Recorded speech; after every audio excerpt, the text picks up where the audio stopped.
అందరికీ నమస్కారం అండి. మా ఛానల్ను కొత్తగా చూసేవారు సబ్స్క్రైబ్ చేయండి. వీడియోను పూర్తిగా చూడండి.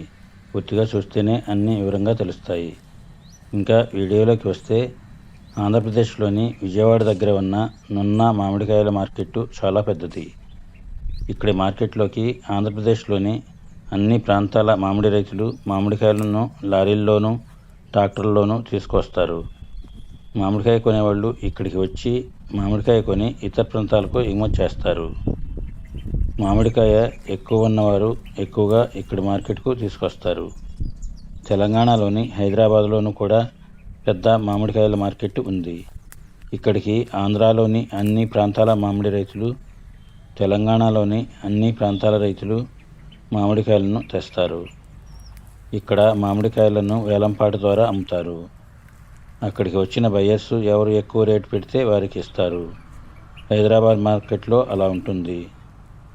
కాయలు తక్కువగా ఉన్నవారు పెద్ద మార్కెట్కు తీసుకెళ్ళడానికి ఖర్చులు ఎక్కువ అవుతాయి. ఇప్పుడు మామిడి తోటలు ఎక్కువగా ఉన్న అన్ని ప్రాంతాల్లోనూ చిన్న చిన్న మామిడికాయ మార్కెట్లు ఉన్నాయి. ఇప్పుడు మామిడికాయ అమ్మాలంటే మన దగ్గరలోనే ఉన్న మార్కెట్లో కాయలు అమ్మవచ్చు. మనకు రవాణా ఖర్చులు కూడా తగ్గుతాయి. మామిడికాయల రేట్లు అన్ని మామిడికాయ మార్కెట్లోనూ ఇంచుమించు కొద్ది తేడాతో ఒకే విధంగా ఉంటాయి. మామిడికాయ చిన్న మార్కెట్లు అన్ని చోట్ల ఉన్నాయి. మామిడికాయ అమ్మాలంటే దగ్గరలోని మార్కెట్కి వెళ్ళి అక్కడ రేట్లు ఎలా ఉన్నాయి అని తెలుసుకోవాలి. మనం కాయ కోత నీట్గా కోయించి సొనపోయేదాకా ఆరనివ్వాలి. తర్వాత ట్రేల్లో పేపర్ వేసి మామిడికాయలను గ్రేడింగ్ చేసి క్వాలిటీ కాయలను, మంగుకాయలను వేరువేరుగా ట్రేల్లో సర్దాలి.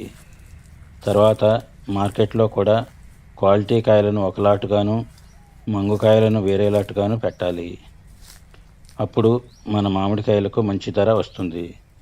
కలెక్టర్ రకం మామిడికాయలు క్వాలిటీగా ఉన్నట్లయితే వీటిని కూడా ట్రేల్లో పేపర్ వేసి మార్కెట్కు తీసుకెళ్ళాలి. అప్పుడు మంచి రేటు వస్తుంది. బాగా మంగు ఉన్న కలెక్టర్ కాయలు ఉన్నట్లయితే వాటిని ఉల్లిపాయ సంచుల్లో ప్యాకింగ్ చేసి మొక్కల కంపెనీ వాళ్లకు అమ్మాలి. చిన్న రసం మామిడికాయలు ఉన్న వాళ్ళు మామిడికాయ పచ్చడి పట్టుకునే వాళ్లకు అమ్మవచ్చు.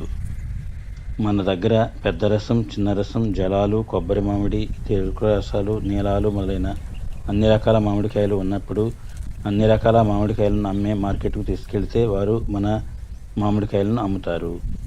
మనం ఇంత శ్రమ పడలేము అనుకుంటే వారు మామిడికాయ వ్యాపారం చేసేవారు మన తోట దగ్గరికే వచ్చి కొంటారు. అప్పుడు వారికైనా అమ్మవచ్చును. మామిడి సొంత తోట ఉన్నవారు మామిడికాయలను పూత సమయంలో మామిడికాయ వ్యాపారం చేసేవారికి అమ్మినచో పురుగు మందుల స్ప్రేయింగ్ల ఖర్చు తప్పుతుంది. మా వీడియో నచ్చితే లైక్ చేయండి, షేర్ చేయండి. All the best.